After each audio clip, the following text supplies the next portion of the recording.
cara berhasil mendapatkan data tweet dari Twitter di tahun 2023 ini. Ini aku record tanggal 9 Maret 2023 ya. Dan per hari ini juga crawlnya atau cara mendapatkan data tweet ini masih works. Dan cara ini tuh aku temuin itu setelah beberapa kali gonta-ganti project GitHub ke project ini. Setelah ngalamin beberapa error juga. Dan aku udah pernah nulis di artikel sebelumnya itu ada beberapa masalah. Dan ini udah resolve semua di artikel yang ini. Jadi ini tuh cepet, gampang, nggak pakai API juga.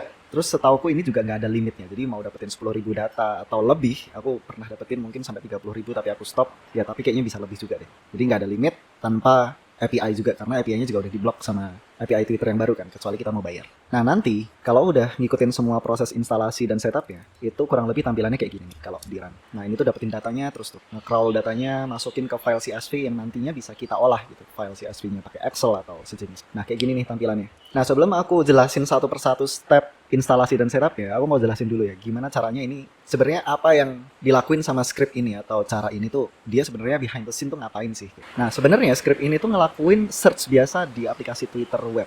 Misalkan kita nyari pajak ya, nyari tweet dengan keyword pajak.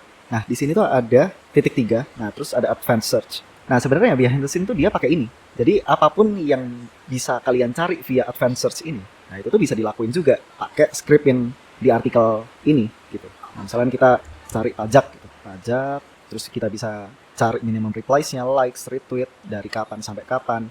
Nah, semua yang bisa dilakuin sama advanced search ini harusnya bisa dilakuin juga dengan cara yang ada di artikel barusan. Nah, sebenarnya behind the scene kayak gitu. Nah, habis udah tahu gimana sih caranya script ini tuh dapetin data atau crawl data dari Twitter, aku mau jelasin apa yang dilakuin sama artikelku tadi ya. Instalasi sama setupnya itu sebenarnya ngapain aja gitu. Jadi ini kita misalkan ada satu komputer, nah itu nanti ada salah satu step itu buat install Docker. Nah Dockernya tuh apa sih? Docker tuh sebenarnya sesimpel itu aplikasi biasa di mana kita itu bisa bikin komputer dalam komputer. Jadi tuh aku pengen naruh Linux di komputer kalian gitu. Gampangnya kayak gitu. Kenapa harus gitu? Soalnya di cara-cara sebelumnya ya, itu tiap komputer tuh kasusnya beda. Nah, aku tuh pengen nyamain environment-nya aja biar semuanya pakai Linux, biar cara ini tuh works dimanapun gitu. Dan emang terbukti, sejauh ini belum ada yang komplain cara ini nggak works. Mungkin ada yang nggak works, tapi akhirnya jalan juga. Mungkin mereka typo atau nggak baca artikelnya dengan teliti, makanya aku bikin video ini gitu. Nah gitu ya. Jadi Docker intinya itu aku pengen teman-teman di sini yang pakai cara ini tuh install satu Linux di komputer kalian. Nah ini jalanin prosesnya tuh di sini nih. Proses scroll datanya tuh ada di dalam Docker ini atau di dalam Linux-nya. Nah, habis dapetin data, nah ini tuh ada proses connection ke komputer kita, ke drive kita. Jadi nyambung tuh. Misalkan kita ada di folder desktop misalkan. Nah, ini ada di folder somewhere di Linux gitu ya. Nah, ini terhubung. Nah, nanti kita tinggal open aja pakai Excel yang ada di sini karena udah terhubung. Gitu, kurang lebih Dockernya itu peruntukannya buat kayak gitu ya. Aku mau mastiin cara ini works di semua komputer, di semua environment. Mau kalian pakai Linux, Windows, apapun gitu. Nah langsung lanjut aja ya ke proses instalasinya. Sesuai yang aku jelasin tadi, di cara ini kita perlu Docker.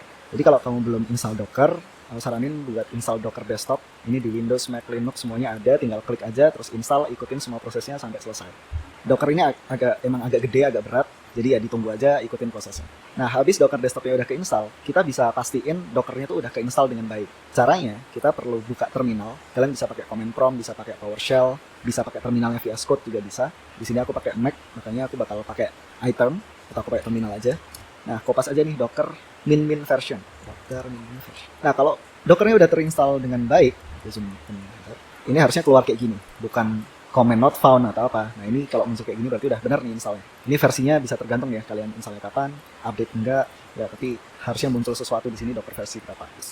Nah habis memastikan Dockernya udah terinstall dengan baik, sekarang kita bakal bikin satu file baru nama filenya Docker file. Terserah kalian mau taruh di folder mana aja, mau di desktop, mau di C, mau di D, terserah. Yang penting namanya Docker file. Buat aku, contohnya aku bakal taruh di desktop, misalkan foldernya pajak Twitter ini ya. Ini aku bakal buka terminal. Kalau kalian di Windows itu kalau udah bikin folder harusnya bisa sambil di shift terus klik kanan. Nah itu bakal muncul opsi open PowerShell in this folder atau apa gitu. Nah terus aku bakal buka di sini pakai VS Code. Sebenarnya terserah kalian mau pakai VS Code atau pakai Notepad, apapun intinya tujuannya bikin file baru di sini namanya Docker file. Nah ini aku bakal klik new file namanya Docker file.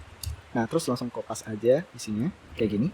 Nah kalau udah kita bisa buka terminal. Nah ini udah kebikin Docker filenya di folder pajak Twitter contohnya. Nah terus kita bisa buka terminal yang tadi. Aku zoom dulu. Nah terus kita bisa lanjut ke proses berikutnya. File terus kita bisa kopas ini, paste.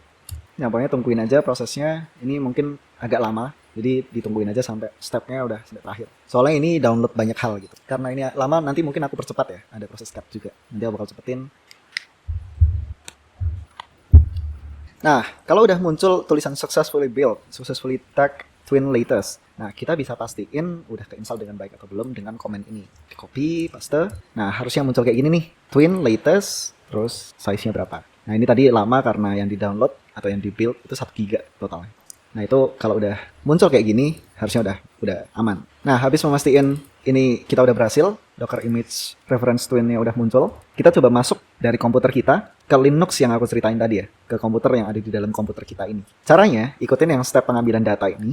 Nah, kalau kalian ada di Windows, kalau kalian pakai Windows, ini ada 3 opsi komen yang perlu di-run atau bisa di-run. Pilih salah satu aja dari atas sampai bawah. Kalau yang ini nggak bisa, coba yang ini. Kalau yang ini nggak bisa, coba yang ini. Ketiganya udah pernah dicobain sama user-user yang udah baca artikel ini dan harusnya ya salah satu pasti bisa. Nah, karena aku di Mac, aku bakal copy yang ini. Jadi kalian pilih salah satu aja ya, jangan di-run, di-kopas terus jalanin semuanya, jangan. Di-copy salah satu line aja, kalau yang ini nggak bisa baru yang ini. Kalau yang nggak bisa, kalau bisa ya udah lanjut ke step gitu. Kalau pakai Mac, copy ini, terus paste.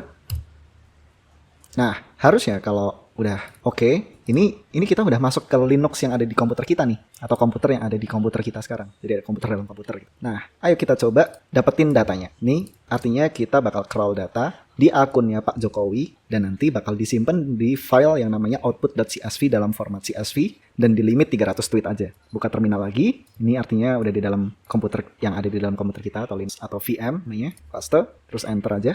Nah, kalau muncul ada proses pengambilan data kayak gini, berarti udah berhasil. Nah, itu udah di behind the scene atau di balik layar, itu tuh udah masukin datanya ke file CSV tadi. Nah, kalau kita mau cek, itu kita bisa ketik ls, terus enter. Nah, ini harusnya ada output.csv di sini. Nah, kalau kita, harusnya ini juga udah terhubung juga di komputer kita. Artinya kita bisa cek di File Explorer atau di Finder. Kalau di Mac, buka aja foldernya. Nah, pastiin ada file namanya output.csv itu. Nah, kalau dibuka pakai Excel atau spreadsheet atau apapun, kurang lebih nanti tampilannya bakal kayak gini. Nah, ini data yang udah barusan diambil nih. Harusnya ada sekitar 300 tuh, ada 300 row. Nah, udah, itu cara dapetin data tweetnya ya. Kalau udah muncul kayak gini, udah bisa dibuka filenya, file CSV-nya, berarti ya udah selesai nih dapetin datanya. Nah, kalau kalian ada keperluan buat set limitnya jadi berapa, 100 aja atau lebih atau unlimited, nggak usah di set nih limitnya. Kalau kalian udah dirasa cukup datanya, ya udah di stop. Kalau kalian mau ganti nama filenya, ya udah nih outputnya itu nama filenya diganti aja. Terus kalau kalian mau cari keyword yang lain, misalkan DJP pajak atau apa, nah ini pakai